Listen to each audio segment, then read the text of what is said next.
Every night at precisely 3:17 a.m., this guy would get a phone call. He'd been receiving these calls for months, every night at the same time. At first, it was just a number with an area code he didn't recognize, but after weeks of continually dodging the calls, he finally decided to answer. When he did, the voice on the other end knew things about him that no one should. This goes beyond creepy, so he tried blocking the number, but it just kept calling from different phones. Even after he moved apartments, the calls followed him.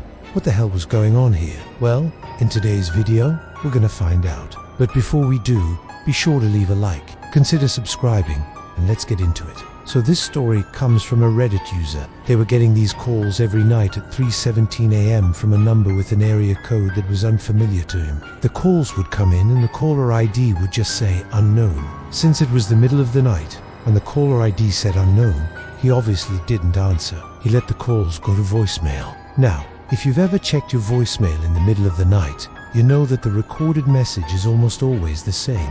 It'll say something like, "Hi, you've reached John. Please leave a message and I'll get back to you as soon as possible." But this wasn't one of those cases. Instead, the person on the other end would hang up before the recording could kick in.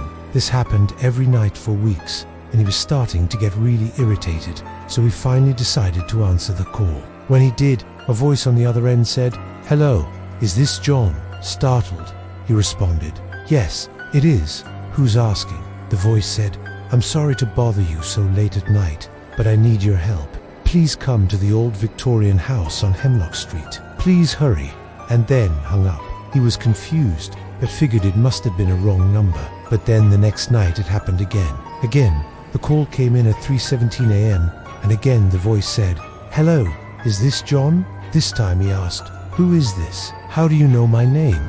The voice said, "It's me. I need your help. Please come to the old Victorian house on Hemlock Street. Please hurry."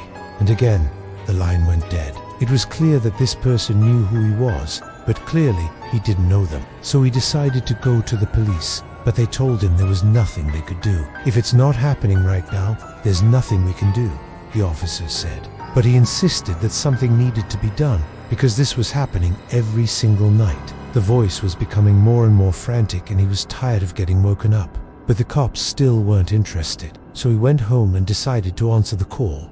When he did, the voice was more frantic than ever. She screamed, "John, please come to the old Victorian house on Hemlock Street. You have to help me.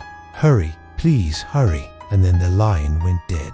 After that, he started blocking the number. But 2 days later, he got another call. The caller ID showed the same area code, but it was a different number. So he answered and the voice said, "Is this John?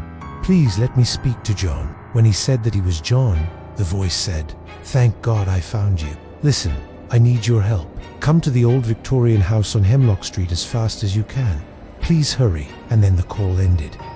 It was clear that this person knew who he was. The only way they would have known his name was if they had looked it up. But why would someone go through all this effort to contact him? Why were they calling from different numbers? And what did they want from him? Well, he tried blocking the number, but the calls kept coming in from different numbers. So he tried switching phones, thinking maybe it was a glitch in a phone. But the calls followed him. He even moved apartments, and the calls followed him there, too. It was like this person was stalking him. But when he picked up the next call, the voice sounded frantic. They whispered, "Don't pick up the next call. Please, whatever you do, don't pick up the next call." And then the line went dead. Well, how long do you think he resisted? Because the next night at 3:17 a.m., he got a call and he picked up. The voice on the other end sounded like his own, but it was also deeper, like his voice if he had aged 20 years. The voice said, "Please don't hang up. You have to listen to me. In 24 hours, you will receive a call. When you do, don't pick up. Whatever you do, don't pick up." And then the line went dead. Was this really his voice? Was this really his future self? Would his future self call him in 24 hours? And if so, should he pick up? Well, the next night at 3:17 a.m., he got a call, and when he picked up, all he heard was silence. Then he heard a voice that sounded like his own, older, deeper version, saying, "Please don't hang up.